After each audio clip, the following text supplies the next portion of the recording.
اعوذ باللہ من الشیطان الرجیم بسم اللہ الرحمن الرحیم نحمده ونصلی علی رسول الکریم۔ آج اللہ تعالیٰ کے فضل سے ہم قرآن پاک کی سورہ یاسین کو یہاں پہ ہم شروع کرنے جا رہے ہیں، اور سورہ یاسین کا ہم مفہوم دیکھیں گے، یعنی اس کا ٹرانسلیشن دیکھیں گے، اور ٹرانسلیشن لیکن ہم دیکھیں گے اس کے گرامر، اس کا پورا گرامر ہم ایکسپلین کریں گے انشاءاللہ تعالی اللہ تعالیٰ کی مدد سے، اور اس گرامر سے جو مفہوم ہمارے سامنے نکلتا ہے، اور لفظوں کی مورفولوجی، چاہے وہ اسماء ہو یا افعال ہو یا حروف ہو، پورا ڈسکشن کر کے جو مفہوم ہمارے سامنے آئے گا انشاءاللہ وہ ہم اس پوری سیریز میں کریں گے۔ تو ہماری جو پہلی آیت ہے وہ ہے سورہ یاسین۔ اچھا، ایک چیز اور کہ اس میں ہمارا جو مقصد ہے وہ یہ نہیں ہے کہ ہم اس کی ڈیپتھ میں جا کے اس کی تفسیر کو دیکھ لیں یا اسے احکام کو ہم جو ہے نکالیں، تو یہاں پہ بالکل وہ چیز نہیں۔ یہاں پہ جو آیت ہے، آیاتوں، یہ جتنی بھی آیتیں آئیں گی انشاءاللہ تو کوشش کریں گے کہ ایک یا دو آیت 10 15 یا 20 منٹ کے اندر ان کا انالیسس پوری طرح ہو جائے اور ہمارے سامنے مفہوم ہو جائے۔ تو اس سیریز سے خاص کر کے وہ اسٹوڈنٹ یا وہ لوگ فائدہ اٹھا سکتے ہیں جو ایٹ لیسٹ جو صرف اور نحو کے بنیادی قواعد کو جانتے ہوں۔ تو ہم شروع کر لیتے ہیں۔ ہماری پہلی آیت جو ہے وہ ہے سورہ یاسین کی، وہ ہے یاسین۔ تو یہ پہلی آیت ہے سورہ یاسین کی۔ اب یہ دیکھیے ہم پڑھتے کیسے ہیں، یا اور سین، اس میں آپ کا یہ لمبا تا ہے، یعنی یہ جو سین ہے اس کو کھینچ کے پڑھا جاتا ہے۔ بہرحال ہم یہاں پہ وہ یہ جو حرف مدہ ہے اور پھر مد جو ہے، یہ زیادہ ہم ڈسکس کرتے ہیں تجوید میں، تو یہاں پہ ان چیزوں کو میں ڈسکس نہیں کروں گا۔ یہاں پہ جو بات آئی ہے کہ وہ اس کا گرامر کے اعتبار سے اس میں کون کون سی چیزیں چھپی ہوئی ہے۔ دیکھیں، یہ اس طرح کے الفاظ یا اس طرح کے کلمے جو قرآن پاک میں بہت ساری صورتوں میں ہیں، جیسے کچھ جگہ پہ آپ دیکھو گے نون، سورہ قلم میں نون ہے، اس طرح سے بعض اوقات آپ دیکھو گے الف لام میم۔ اچھا، آپ یہ بھی دیکھو گے ہا میم طہ، ٹھیک، طہ۔ تو اس طرح سے بہت سارے صورتیں جو ہے ان کی ابتدا میں، ان کی بگننگ میں آپ اس طرح کے کلمات دیکھو گے، ان کو حروف مقطعات بولتے ہیں۔ تو یہ بیسیکلی حروف مقطعات میں سے ہے، مقطعات، تو یہ حروف مقطعات میں سے ہے۔ تو چونکہ یہ حروف مقطعات میں سے ہیں تو حروف مقطعات کے بارے میں اس میں گرامر کا کوئی خاص دخل نہیں ہے، تو اس میں بس ہم اتنا ہی یہاں پہ بولیں گے کہ حروف مقطعات کے بارے میں مختلف علماء، مختلف اسکالرس یا مختلف جو قرآن پاک جانتے ہیں یا مفسرین، تو ان کی مختلف آراء ہے، یعنی مختلف رائے ہے ان کی۔ ایک رائے یہ ہے کہ یہ جو اس طرح کے حروف ہے یا اس طرح کے جو کلمے ہیں، ان کے مفہوم جو ہے اللہ تعالیٰ کے سوا کسی کو معلوم نہیں۔ ایک رائے یہ ہے کہ ان کے مفہوم اللہ تعالیٰ اور رسول اللہ صلی اللہ علیہ وسلم کے بیچ میں ایک راز ہے۔ بہرحال یہ بھی ایک رائے ہے، اور ایک رائے یہ ہے کہ اس میں یا کا ایک کچھ مفہوم ہے اور سین کا کچھ مفہوم ہے، تو اسی طریقے سے۔ اچھا، عربوں کے اندر ایک چیز ہے کہ وہ بعض اوقات جیسے دو لوگوں کے بیچ میں وہ کسی چیز کو چھپا کے بیان کرتے تھے، جیسے کوئی راز کی بات بیان کرتے تھے تو انہی الفاظوں کا تعین کرتے تھے، تو وہ اپنی میسیج کو دوسرے تک کنوے کرنے کے لیے۔ تو یہ بھی ایک رائے ہے کہ یہاں اللہ تعالیٰ اور حضور صلی اللہ علیہ وسلم کے بیچ میں، یعنی اللہ تعالیٰ نے حضور صلی اللہ علیہ وسلم کو کچھ چیزیں سکھائی ہے، کچھ راز کی باتیں، تو یہ ان حروف کے ذریعے۔ بہرحال یہ بھی ایک رائے ہے۔ ایک رائے یاسین کے بارے میں یہ ہے کہ یہ حضور صلی اللہ علیہ وسلم کا نام ہے، جیسے یاسین، طہ، تو یہ بھی ایک رائے ہے۔ بہرحال اس میں مختلف آراء ہے علماء کی، مختلف جو اسکالرس ہیں، مختلف جو قرآن کو جانتے ہیں یا مفسرین ہیں، ان کی مختلف آراء ہے۔ اس میں گرامر کا اتنا زیادہ دخل نہیں ہے۔ تو یہ سورہ یاسین کے بارے میں ہو گیا۔ اب جو ہماری آیت ہے، یعنی جو دوسری آیت ہے، وہ ہے والقرآن الحکیم. تو اس پہ آ جاتے ہیں ہم. تو یہ آیت نمبر 1. تو جو آپ کی دوسری آیت ہے وہ ہے والقرآن الحکیم. والقرآن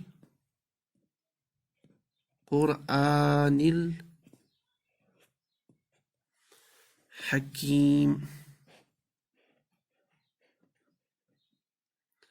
قرآن الحکیم. تو یہ آیت نمبر 2 ہو گئی ہماری. اچھا، یہ جو آیت ہے، اس سے پہلے کہ ہم اس آیت کا ایک گرامیٹیکل انالیسس دیکھ لیں، ایک بات جو میں آپ کے سامنے یہاں بیان کرنا چاہتا ہوں کہ ابھی ہم نے حال ہی میں ایک بیسک فاؤنڈیشن کورس یا بیسک بنیادی کورس فار قرآن اینڈ حدیث انڈرسٹینڈنگ کے لیے ہماری جو چینل ہے تفکر اکیڈمی پہ ہے، ابھی ہم نے اس کو شروع کیا. تو جو ابتدا میں ہے ابھی انشاءاللہ ان کو بھی دیکھ سکتے ہیں، یا جو ابھی زیادہ واقف نہیں ہے تو اگر وہ اس کو بھی پڑھ کے آئے تھے تو یعنی اس کو بھی فالو کرے تو انشاءاللہ اس میں بہت فائدہ ہوگا. چلیے پہلے ہم دیکھ لیتے ہیں کہ یہ جو ایک جملہ ہے ہمارے پاس، اس میں کتنے الفاظ ہیں، کتنے کلمے ہیں. اچھا، کلمہ سے الفاظ سے مراد ورڈز جن کو ہم انگلش میں بولتے ہیں، اس میں کتنے ورڈز ہیں پہلے ہم وہ چیز دیکھ لیتے ہیں. دیکھیں اس میں جو ورڈز ہے یا جو الفاظ ہے یا جن کو کلمہ بولا جاتا ہے، پہلے یہاں دیکھ لیتے ہیں کہ جو لفظ کی جمع الفاظ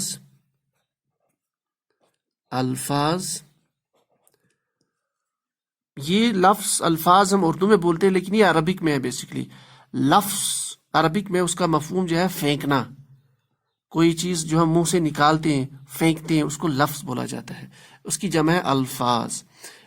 اچھا، جو لفظ جن کا ایک معنی ہوتا ہے، کچھ لفظ ایسے ہوتے ہیں جن کا معنی نہیں ہوتا، بے معنی ہوتے ہیں. کچھ ایسے ہوتے ہیں جن کا معنی ہوتا ہے، جن کو با معنی بولا جاتا ہے. تو با معنی جو لفظ ہے یا الفاظ ہے ان کو عربی گرامر میں کلمہ بولا جاتا ہے.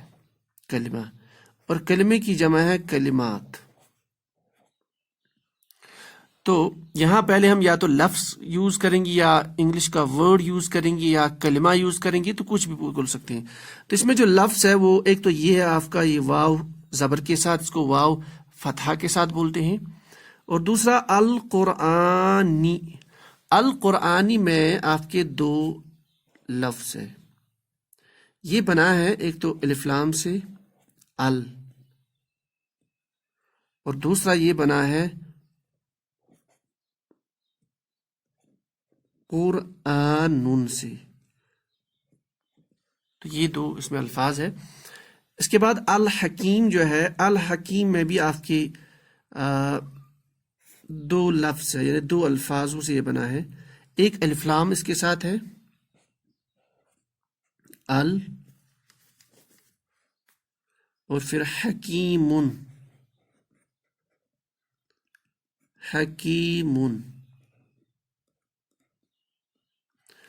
تو کل ملا کے اس آیت میں ہمارے پاس کتنے الفاظ ہیں؟ ایک 1 یعنی ایک یہ 1 2 3 4 5، یعنی یہ جو آیت ہے یہ کل ملا کے 5 الفاظ سے بنی ہے. اس میں اس کی کنسٹرکشن میں 5 لفظ ہے یا 5 کلمے ہیں. اچھا، ہم جانتے ہیں کہ قرآن پاک کی کوئی بھی آیت جو ہے اس میں جتنے بھی لفظ ہے یا جتنے بھی کلمے ہیں یا جتنے بھی کلمات ہیں وہ یا تو اسم کی کیٹیگری میں ہوں گے یا فعل ہوں گے یا حرف ہوں گے. اسم مطلب نام کسی شخص کا، کسی جگہ کا، کسی صفت کا، کسی چیز کا یا کسی کام کے نام کا، جس کو مصدر بولا جاتا ہے یا وربل ناؤن. تو یا تو وہ اسم ہو سکتا ہے یا تو فعل. فعل مطلب ایسا لفظ، ایسا کلمہ جسے کام کا کرنا ظاہر و زمانے کی قیادت کے ساتھ. اور اس طرح سے حرف جو ہے اس کا وہ الفاظ ہے یا وہ کلمے ہوتے ہیں ایک سینٹنس میں، ایک آیت میں، جس کا اکیلے میں اپنا کوئی مفہوم ظاہر نہیں ہوتا، لیکن جب اسم کے ساتھ یا فعل کے ساتھ ان کو استعمال کرے تو ان کا مفہوم آ جاتا ہے. تو کسی بھی سینٹنس میں یا تو جو الفاظ ہے یا تو اسم ہوگا یا فعل یا حرف. تو ہمارے پاس 1 2 3 4 5 الفاظ ہے. تو 5 الفاظ میں یہ واو جو آپ کا ہے، یہ والا واو، اکیلے والا واو جب بھی آئے گا تو یہ آپ کا ہو گیا حرف، تو یہ ہو گیا آپ کا حرف، حرفن، اس کی جمع حروف، تو یہ آپ کا حرف ہو گیا۔ اب الف لام آتا ہے، الف لام یہ بھی آپ کا جو ہے یہ بھی حرف ہے الف لام، تو پہلے ان کو پھر بعد میں اس کو ڈسکس کر لیتے ہیں۔ اس کے بعد ہے قرآن، یہ آپ کا اسم ہے۔ اسم کیسے پہچانا جاتا ہے؟ اسم کی 2 موٹی علامت یہ ہے کہ یا اسم کے آخر پہ تنوین ہوگا، تنوین مطلب 2 زبر 2 زیر اور 2 پیش، یعنی جو آخری الفابet ہے، آخری حرف جو ہے اس پہ تنوین ہے یہاں پہ۔ اگر اس میں دیکھیے القرآنی میں تو اس کے سامنے پہلے الف لام ہے ابتدا میں، تو اسم کی 2 موٹی علامت بگننگ میں، شروع میں الف لام اور آخر پہ تنوین، تو یہ آپ کا اسم ہو گیا۔ اس کے بعد الف لام پھر آ گیا یہاں پہ، تو یہ اسم، پھر الف لام یہ جو ہے ہم یوز کرتے ہیں حرف۔ اس کے بعد حکیمن، جیسے ہم نے ابھی کہا کہ اسم کو پہچاننے کی 2 موٹی علامات یہ ہے، ایک کسی بھی لفظ کے ابتدا میں الف لام ہونا، اور آخر پہ جو اس کا حرف ہے، فار ایگزامپل یہاں میم ہے، اس پہ اوپر 2 پیش والی تنوین ہے، تو تنوین اور الف لام موٹی کی یہ جو ہے اسم کی 2 موٹی علامات میں سے ہے۔ تو یہ اسم ہو گیا آپ کا اسم۔ تو اس میں 2 اسما، اسم کی جمع اسما، اسم نام کو کہتے ہیں عربی میں، اسما جمع ہے، تو 2 اسما اور آپ کا 1 حرف اور 3 حروف یہاں پہ ہے، الف لام اور یہ، ٹھیک۔ اچھا، یہ تو ہو گیا اسم۔ فعل اس میں کوئی نہیں ہے، اس آیت میں کوئی کام نہیں ہو رہا ہے اس میں۔ اب پہلے ان حروف کو دیکھ لیتے ہیں، اس حرف کو دیکھ لیتے ہیں۔ واو جو ہے، دیکھیے واو کے بارے میں قرآن پاک میں یا عربی زبان میں واو بہت قسم کے ہوتے ہیں۔ آپ موٹے انداز میں واو 3 قسم کا ہوتا ہے۔ ایک واو ہوتا ہے جس سے ہم قسم کھا لیتے ہیں، واو قسمیہ ہو گیا، قسمیہ۔ ایک واو ہوتا ہے جس سے کسی کام، یعنی جب کوئی کام ہم کریں یا جب کوئی بھی کام ہو رہا ہو تو کام کرنے والا یا جس پہ کام کیا جائے اس کی حالت کو بیان کرنا، تو اس کو بولتے ہیں واو حالیہ۔ اور ایک واو ہوتا ہے واو عاطفہ، یعنی اینڈ کے میننگ میں، جیسے اور، اردو زبان میں ہم اور کا استعمال کرتے ہیں، انگلش میں اینڈ کا استعمال کرتے ہیں، تو ان کو بولتے ہیں واو عاطفہ۔ اچھا، عموماً جب کہ قرآن پاک میں آیت کے پہلے واو آتا ہے تو یہ واو قسمیہ ہوتا ہے، تو یہ واو قسمیہ ہے۔ قسمیہ مطلب قسم کھایا جا رہا ہے یہاں پہ، تو یہ واو قسمیہ ہے، یعنی یہاں پہ قسم کھایا جا رہا ہے، ٹھیک۔ اچھا، جب بھی کسی بھی جملے میں قسم کھایا جا رہا تو اس کے بعد جس چیز کی قسم کھائی جا رہی ہے وہ ہوگا، اور اس کے بعد قسم کیوں کھائی جا رہی ہے وہ اگلے سینٹینس میں، اگلی آیت میں اس کا بیان ہوگا۔ تو یہاں اس کے بعد قسم کس کی کھائی جا رہی ہے؟ یہاں دیکھیے، یہاں لکھا ہے القرآنی، یعنی الف لام پلس قرآن نون۔ اب دیکھیے یہ جو قرآن ہے، جب بھی آپ کسی اسم کے آخر پہ تنوین دیکھو گے اس کو نکرہ بولا جاتا ہے، یعنی یہ نکرہ اسم ہے، تو یہ اسم آپ کا نکرہ ہے۔ نکرہ مطلب یعنی اس کا دائرہ بہت وسیع ہے، یہ عام اس کو بولتے ہیں، تو یہ آپ کا نکرہ اسم ہے۔ تو جب نکرہ کے ساتھ الف لام داخل کر لیتے ہیں تو یہ خاص بن جاتا ہے، یہ معرفہ بن جاتا ہے، تو پتہ چلا الف لام کے ساتھ اب یہ معرفہ بن جاتا ہے۔ اب یہاں پہ ایک کوشچن یہ آتا ہے، قرآن پاک تو اٹ سیلف خاص ہے، تو اس پہ معرفہ بنانے کی ضرورت ہے، خود ہی معرفہ ہے۔ کچھ الفاظ ایسے ہیں جیسے محمد صلی اللہ علیہ وسلم، اللہ، زید قرآن پاک میں، یہ تو خود ہی معرفہ ہے، ان پہ الف لام، معرفہ پہ الف لام داخل کرنے کا مطلب سمجھ میں نہیں آتا، لیکن بعض اوقات اہل عرب استعمال کرتے ہیں، جیسے سورہ روم میں الف لام میم غلبت الروم، تو اس میں لکھا ہوا الف لام غلبت الروم، تو الروم استعمال ہو رہا ہے، الروم، غلبت الروم.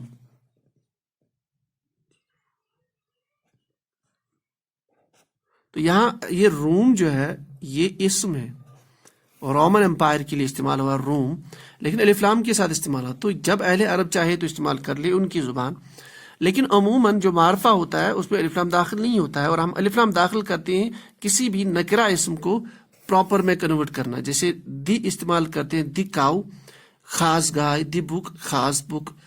لیکن اگر ہم بک کہیں تو کوئی بھی بک، کوئی سا بھی جو ہے کوئی سا بھی قلم. لیکن جب ہم کہیں گے القلم تو خاص قلم، تو خاص کرنے کے لیے، معرفہ بنانے کے لیے. اچھا پہلے الف لام کی کنسٹرکشن کو بھی دیکھ لیتے ہیں. الف لام جو ہے اس میں دو چیزیں، اس میں ہوتا ہے جو پہلا والا الف اس پہ زبر ہے، اور جب بھی الف فتحہ کے ساتھ آئے، کسرہ کے ساتھ آئے، ضمہ کے ساتھ آئے یا سکون کے ساتھ آئے تو یہ حمزہ ہو جاتا ہے، تو یہ اصل میں ہے حمزہ.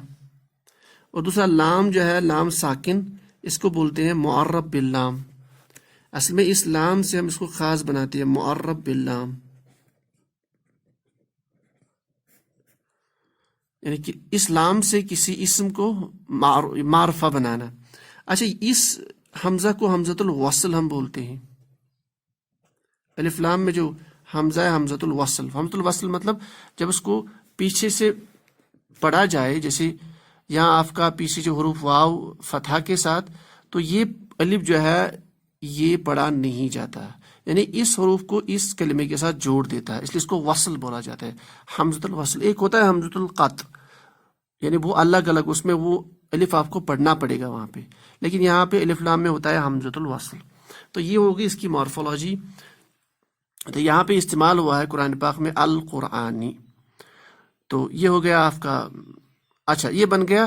اس کے بعد جب بھی الف لام ہم کسی اسم پہ داخل کر لیتے ہیں تو اس کا آخری تنوین کا ایک جو پیش الٹا پیش، یعنی ایک پیج جو ہے وہ گر جاتا ہے، تو ال پلس قرآن بن جائے گا القرآن. تو آئیڈیلی یہ بن جائے گا آپ کا القرآن، یہ بن جائے گا القرآن. تو جب بھی ہم الف لام داخل کریں گے کسی بھی نکرہ اسم پہ تو بن جائے گا القرآن. اب یہ قرآنی کیوں ہے؟ کیونکہ یہ جو واو ہے یہ حرف جارہ میں سے ہے، اور حرف جارہ کی صفت یہ ہے کہ جب بھی وہ اسم پہ ہم داخل کر لی، اسم کو حالت جر میں لے جاتے ہیں، یعنی پیش اس کا ختم کر کے اس کو زیر دے دیتے ہیں، تو والقرآنی. تو یہ بن گیا والقرآنی. تو یہ مورفولوجی. اس کے بعد جو ہمارا ورڈ ہے وہ الحکیمن. اصل میں تھا ال پلس حکیمن. الف لام جب حکیمن پہ داخل کریں گے تو بن جائے گا الحکیم. اب زیر کیوں آئی ہے؟ کیونکہ اس واو کا ایفیکٹ اس پہ بھی ہے. تو یہ اصل میں ہے والحکیمی جار مجرور، اس کو بولتے ہیں جار مجرور کنسٹرکشن. تو یہ اصل میں والقرآنی ایک یہ کنسٹرکشن ہے، دوسرا والحکیمی یہ کنسٹرکشن ہے. تو یہ تو ہو گئی یہ ایسا کیوں آیا یہ الفاظ، تو ہو گئی مورفولوجی اور اس کا گرامر یا صرف. اب مفہوم پہ آ جاتی ہے. تو واو قسمیہ ہوگا، یعنی قسم کھائی جا رہی ہے. کس کی قسم کھائی جا رہی ہے؟ اس کے بعد ہے القرآن، یعنی اللہ تعالیٰ قرآن کی قسم کھا رہی. ٹھیک. اچھا اب گرامر میں جب ہم اسم کو پڑھتے ہیں تو ہمارے پاس ایک چیز آتی ہے مفرد اور مرکب کا کانسیپٹ.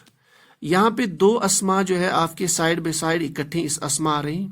تو دو اسما جب اکٹھے آئے تو ان میں دو موٹی پاسبلٹیز ہوتی ہے. ایک یہ کہ یا تو یہ مفرد پلس مفرد، اس کو مرکب بولا جاتا ہے، یا تو مرکب اضافی ہوگا یا تو مرکب توصیفی ہوگا. دو موٹی چیزیں.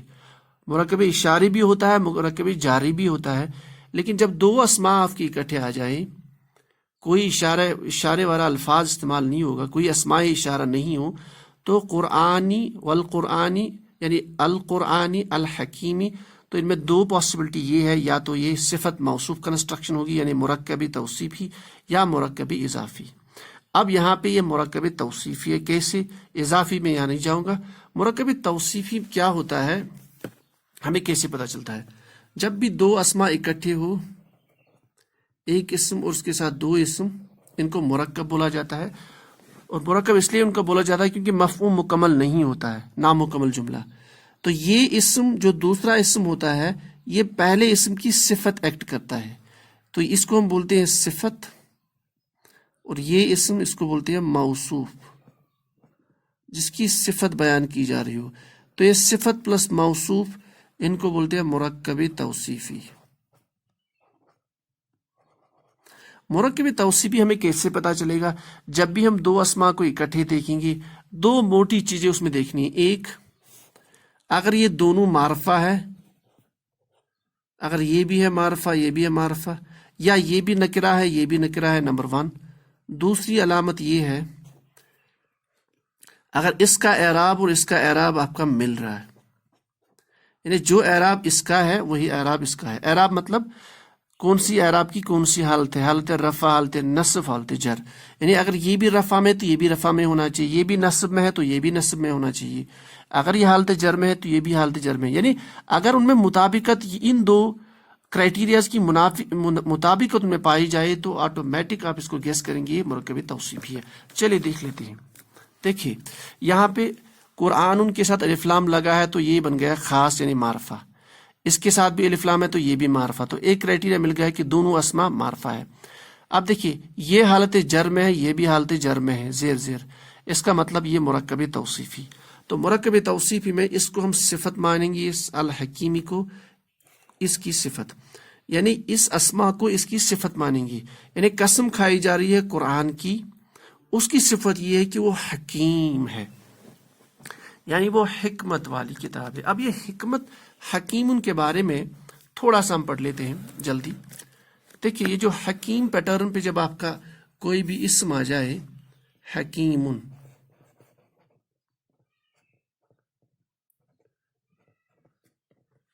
اس پیٹرن پہ اسم الفاعل بن جاتا ہے، اسم الفاعل. اسی پیٹرن پہ آپ کا اسم المبالغہ بھی آتا ہے، اسم المبالغہ.